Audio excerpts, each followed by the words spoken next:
focus of the day. Friends, very warm welcome on the YouTube channel of analyst IAS. तो आज हम बात करते हैं कला कदल के बारे में, या जिसको स्वेल वेव्स भी कहा जाता है। अक्सर सुनामी से इनको कंफ्यूज करते हैं लोग। केरला जैसे इलाकों में इनको रिसेंटली देखा गया। क्या है इनसे जुड़ी चीज़ों के बारे में हम देखते हैं, कैसे फॉर्मेशन है, फीचर्स क्या है, इम्पैक्ट्स क्या है। Let's start. Why news. So recently hundreds of houses जो थे उनमें फ्लड आया केरला के अलोंग, और ये हाई वेव्स हैं जिनको कला कदल बोला जाता है। लक्षद्वीप, तमिलनाडु जो कोस्ट थे, ये और भी एरियाज हैं जो इसी स्वेल वेव से ये अफेक्टेड थे। अब यहाँ पर होता ये है कि ये जो स्वेल वेव्स होती हैं, या इसको स्वेल सर्ज भी कहा जाता है। स्वेल सर्ज ऑफन इनको कहा जाता है स्वेल्स। ये एक टाइप के सरफेस ग्रेविटी वेव होते हैं जो ओपन ओशन या ओपन सीज में जनरली देखने को मिलते हैं। जैसे जो वेव्स हैं, जनरली लोकल विंड जो है वो ऊपर से ओशन के जाती है, तो वहां पर जो है वो वेव्स बन जाती है। स्वेल्स जो हैं और ज्यादा स्मूथ, मोर रेगुलर अपीयरेंस होती है, खास करके लॉन्गर वेव्स की। ये जो बहुत कोस्ट से दूर जो डिस्टेंस वेदर सिस्टम्स होते हैं वहां जनरेट होता है। थाउजेंड्स ऑफ माइल जहां ओरिजिन हुआ है वहां से ये ट्रेवल कर सकती हैं और एनर्जी को रिटेन करती हैं बहुत लंबे डिस्टेंसेस तक। इनके फॉर्मेशन की बात करेंगे तो जो स्वेल्स होते हैं ये शुरुआत में विंड वेव की तरह बनते हैं, लेकिन जैसे जैसे जो विंड वेव यहां जनरेट होती है सरफेस के ऊपर, ये एनर्जी विंड को वाटर क्रेटर्स के रूप में चेंज कर देती है, और ये जो वाटर है ये अगेन वेव्स क्रिएट करता है। अब लेटर ऑन ये जो वेव्स हैं ये और ज्यादा ग्रोथ होती चली जाती हैं अगर विंड जो है वो स्टेडिली लंबी यहाँ पे बहती रहेगी लॉन्ग डिस्टेंस टाइम पर और एक सफिशिएंट पीरियड के टाइम पर। लेटर ऑन यहाँ ये ट्रेवल करती हैं। वंस वेव जो है वो जो एरिया है जहां से वो इन्फ्लुएंस हो रही थी, जहां से वेव जनरेट हो रही थी, वहां से बाहर आती है। अब ये और ज्यादा स्मूथ हो जाती है, यूनिफॉर्म हो जाती है। ये जो प्रोसेस है डिस्पर्शन का, ये हेल्प करता है वेव्स को सॉर्ट करने के लिए उनकी वेव, उनकी स्पीड, उनकी वेवलेंथ के अकॉर्डिंग। लॉन्गर वेवलेंथ जो होती हैं वो ज्यादा लंबा और ज्यादा फास्ट चलती हैं, और जो शॉर्टर वेवलेंथ वाली जो होती हैं वो थोड़ा सा कम चलती हैं। लेटर ऑन जो रिमेनिंग है ये ऑर्गेनाइज होती हैं, और ये जो लॉन्ग पीरियड वेव्स होता है ये ट्रेवल करता है जनरेटिंग एरिया के बाहर, जिनको सेल वेव्स कहा जाता है। ये एंटायर ओशन बेसिन पर ट्रेवल कर सकती हैं अपने सोर्स से लेकर डिस्टेंस सोर्स तक।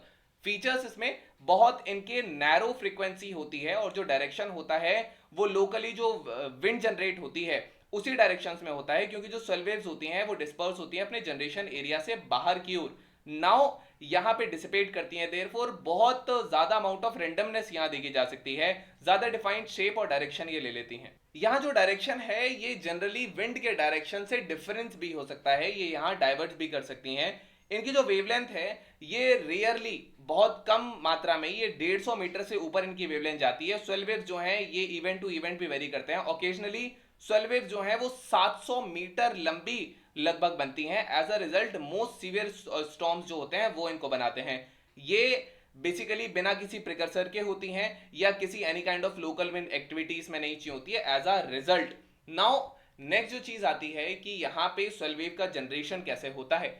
स्वेल वेव जो है ये विंड जो है सरफेस, ओशन सरफेस के ऊपर से जाती है, वेव धीरे धीरे ग्रो करती है, फिर वो प्रोपेगेट करती है अपने अफेक्टेड एरिया से दूर तक एक यूनिफॉर्म वेव के रूप में। इसके इंपैक्ट्स की बात करेंगे तो स्वेल वेव्स जो होती हैं ये सर्फिंग के लिए इस्तेमाल होती हैं, कंसिस्टेंट रहती हैं। लॉन्ग वेव्स जो सर्फर्स के लिए बहुत ज्यादा ये लेकर के आती हैं। ये जो क्वालिटी है सर्फ की ये सिग्निफिकेंटली इन्फ्लुएंस करती है, जैसे कैरेक्टरिस्टिक है इनकमिंग स्वेल्स का direction, period, size. Coastal erosion ये कराती हैं, ये कोस्टल इरोजन में कंट्रीब्यूट कर सकते हैं, स्पेशली जब स्टॉर्म्स आता है उस टाइम पे जब एनर्जी बहुत ज्यादा एम्पलीफाई हो जाती है। नेविगेशन और सेफ्टी में भी ये हेल्प कर सकते हैं। मैरीटाइम नेविगेशन के लिए अंडरस्टैंड करना कि स्वेल्स जो है ये बहुत ज्यादा क्रूशियल है, इनको समझना सेफ्टी के लिए, एफिशिएंसी के लिए, जो शिपिंग है उसके लिए, या जो छोटे क्राफ्ट के ऑपरेशंस होते हैं। मोर ओवर स्वेल वेव्स यहाँ पे एनर्जी जनरेशन में हेल्प कर सकती हैं।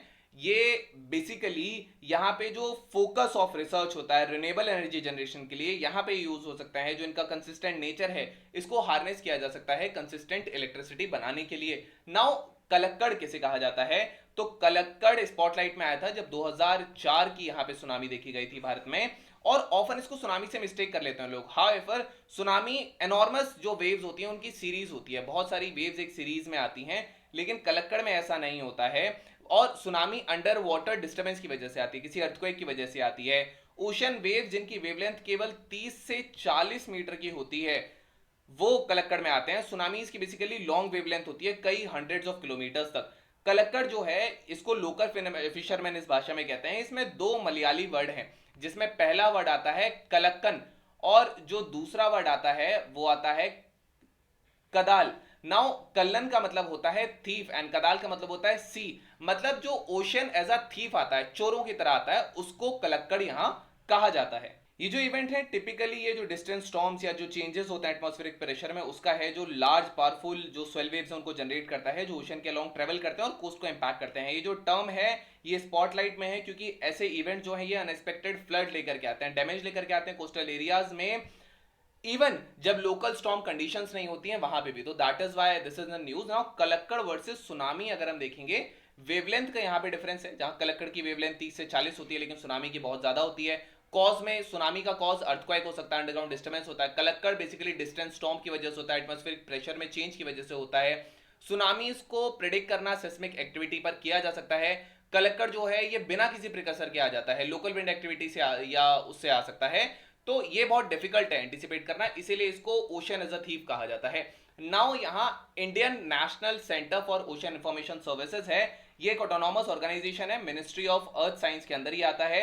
ये हैदराबाद में लोकेटेड है, 1999 में इसको एस्टैब्लिश किया गया था एंड ये एक यूनिट है अर्थ सिस्टम साइंस ऑर्गेनाइजेशन की, न्यू दिल्ली की। ये मैंडेट करने के लिए ये बेस्ट पॉसिबल ओशन इंफॉर्मेशन देती है, एडवाइजरी सर्विसेज देती है सोसाइटी को, इंडस्ट्री को, गवर्नमेंट एजेंसीज को, साइंटिफिक कम्युनिटी को, और ऑब्जर्वेशन देती है ओशन से रिलेटेड या कांस्टेंट इंप्रूवमेंट इसमें होता है, सिस्टमैटिक और फोकस रिसर्च होती है। So this is about it. Now swell wave के कैरेक्टरिस्टिक होते हैं, नैरो फ्रीक्वेंसी रेंज होती है, वेराइड प्रोपगेशन होता है, वेवलेंथ प्रोपगेशन होता है, जरूरी नहीं कि विंड के डायरेक्शन में ही हो हमेशा। Now we have today's film theoretical question. The question says which of the following statements are correct regarding swell waves? Swell waves are formed due to local winds and have direct relationship with the wind's direction. Swell waves can travel long distances across the ocean surface without breaking. Swell waves exhibit a narrower range of frequencies and directions compared to locally generated wind waves. Swell waves are unaffected by distant storms or hurricanes. Now we have today's main prediction. The question says examine the formation, propagation and impact of the swell waves on the coastal communities. Evaluate the role of government and local stakeholders in developing effective strategies to mitigate the adverse effect of swell waves and ensure the sustainable development of the coastal region. So this was all about today's video and session. I hope you understood it well. Thank you. Have a nice day and stay tuned to the next for better preparation.